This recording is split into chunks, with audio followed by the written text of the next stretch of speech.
Hello and welcome to Craving Cinema, and today we are discussing Mickey 17. This movie was okay. It wasn't great, but it wasn't bad. I think there's that weird mixture of there's so many things I liked, but then also didn't like happening all at once. Just to give you a little setup here.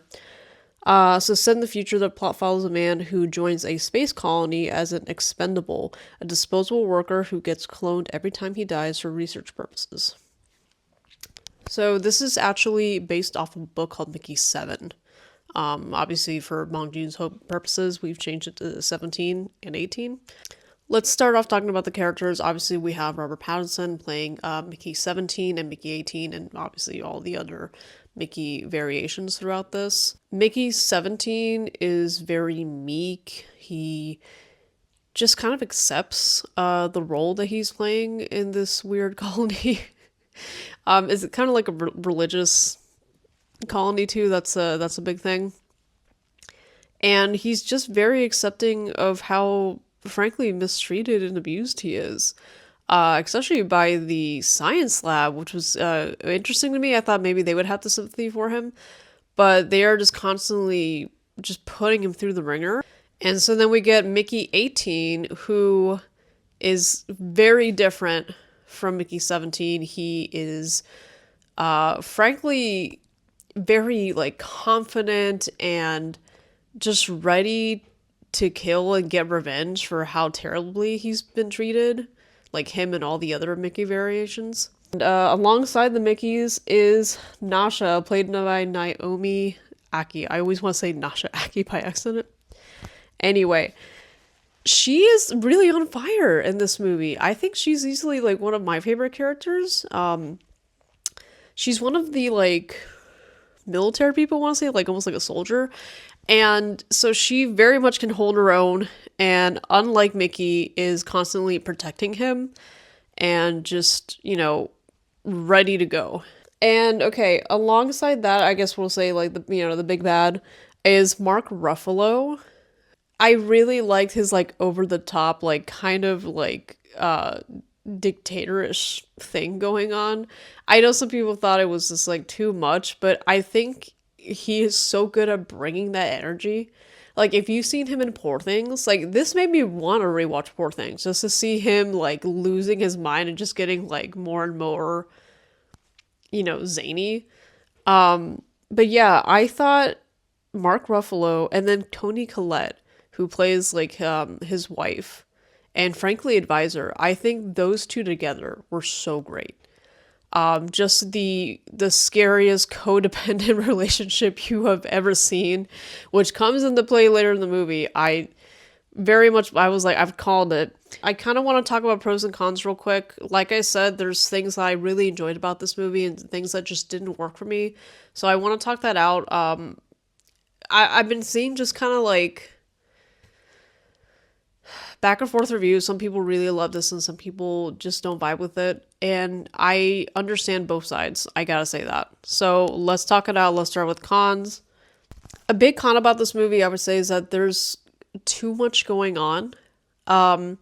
It's this whole thing where we have the Mickey situation, right? That there's multiples, and that's like a big thing. You've seen it in the trailers. So a big thing is that there are multiples, and that is illegal in this world. So that becomes a big issue. There is like the romance of Nikki and Nasha, souls and personalities, and what makes somebody more or less worthy of living. And then we have like the political stuff, which of course is like with Mark Ruffalo and Toni Collette, and the dictatorship. I would say that. Oh, and the creepers. What am I talking about? And the creepers. Oh my god, there's so much going on here. I almost like. It's 2 hours and 20 minutes, and I think with that time you can do a lot, but at the same time, for me personally, I feel like there's so much I would cut from this, like, especially that third act. Like, the very tippy end of this, we start to, like, veer off somewhere, and I don't get why, like, we kind of elongate for really nothing. But in general, like, yes, there's a lot going on in this movie, and I felt that we could have trimmed some stuff, or, like, at least pick two big things to talk about and merge them better.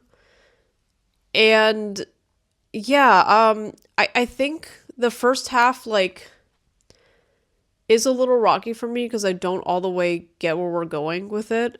We suddenly get our second Mickey, and I go, okay, so this is the whole thing. And we kind of get suddenly, once we have the second Mickey, we get really into the politics. Sorry, my dog is joining the conversation. We suddenly get really into the politics and really into the creepers, who are technically like there from the beginning. The creepers are this like native species to this, new planet that they've found that they're trying to colonize.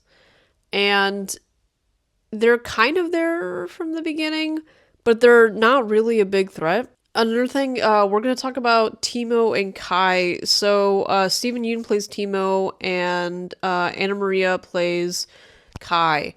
These are two characters that are brought in, and honestly, I just felt like they are there, but for what reason, Honestly, I felt like they didn't move the plot along as much as they should have. Timo is supposed to be like Mickey's best friend in this, and I feel like that never comes across in the movie.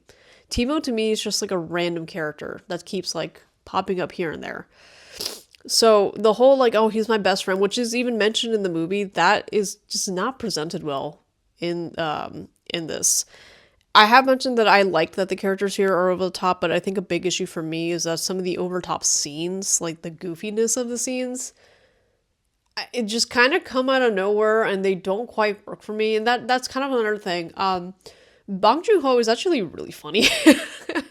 I find myself like Snowpiercer. I was laughing quite a bit in Snowpiercer, and Snowpiercer gets really dark. And I think he's so good at having that balance. But this time around, the comedy didn't all the way work for me. It was, don't get me wrong, I had some moments where I did laugh, but I feel like there was so much of it there and it just never clicked for me this time around, which is really sad. But anyway, let's move on to pros. So, something I did mention early on is that a big pro for me is the romance between Nasha and Mickey. I think their love is so freaking pure. Nasha is constantly fighting to be there with Mickey, to hold him as he's dying throughout so many of these experiments. Nasha doesn't care what new version of Mickey she's getting. Each time he's reprinted, she accepts him and loves him. She's such a ride or die, and I just adore that about her. And the same thing, like every version of Mickey is in love with Nasha and is devoted to her, and I think that is so cute. Once again, I do want to just note that I love that each version of Mickey is a little different. I think it's really interesting to think about the fact that, yes, you can completely recreate someone physically, but you cannot recreate their soul. And no matter what, the soul will always be a little different. I thought that was a really cool thing that maybe we could have touched on more, honestly. That could have been more interesting to me. I mean, we even had that segment about how multiples even became illegal. That whole story was so great. Oh my gosh. Okay, so the creepers. They're so cute. If they release plushies of these guys, I'm buying one. They are so precious. The creepers, I thought the creature design for them was so well done. And I think that's another big pro for me. I thought it was such an interesting like contrast to be watching, where the humans are kind of treating each other like shit throughout a lot of this movie. And then like we suddenly have these creepers on the planet who literally one of their babies goes missing and they are all getting together to come and rescue the baby. You know, I just thought it was really cool seeing that comparison of like how these like, supposedly like gross creatures are treating each other way better than these like civilized humans. And that was really interesting. And hey, one more of the many themes going on throughout this. But yeah, I think the creepers are so well done. I don't know who worked on them, but they did a great job. I thought like they blended so easily into the movie, and I thought the design was great. I want to say in general, like production design, effects, all of that was so well done for this movie. I think I really enjoyed the like cold, dull nature of the ship. And like even when you see like their bedrooms, there doesn't seem to be any natural sunlight. It is dull. There's very little personality to each room, which again, in contrast, when we go to see what's her names again? I keep saying Toni Collette and Mark Ruffalo. When we see their room is just decked out. There is so much lighting everywhere, so much color. Their room is highly personalized. You can tell who they are from stepping into that room.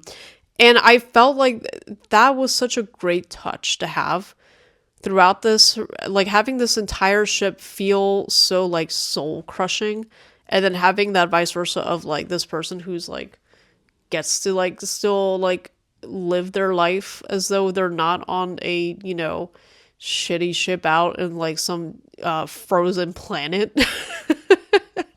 Lastly, for pros, I just want to say that everyone is doing such a good job in this movie. All the performances were really great. Obviously, Robert Pattinson has the most to do here. He is playing two very different characters.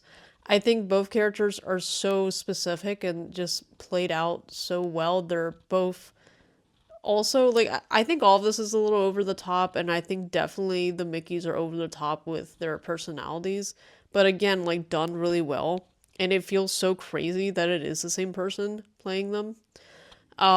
Again, Naomi Aki, I just think she was such a fireball in this movie. There's a scene where she is screaming at Marshall, and it I got chills watching that. I was like, hell yeah. I really wish we got to see more from Steven Yeun. I think his character could have been so much fun. And the little time we get to see him, he does a good job. So that's another really big reason to watch this. The performances are just like amazing. Unfortunately for me, Mickey is going to be at the bottom of the four that I've seen, but I don't think it's a bad movie. I think it could have been. I think it just needs some sprucing up. It needed to be a little more focused. I would love to hear from you. What is your favorite Bong Joon-ho? How would you maybe rank this in the movies you've seen from him? So yeah, like, subscribe, and I will see you soon with my Kelly Reichardt 5x5 challenge wrap up. Bye.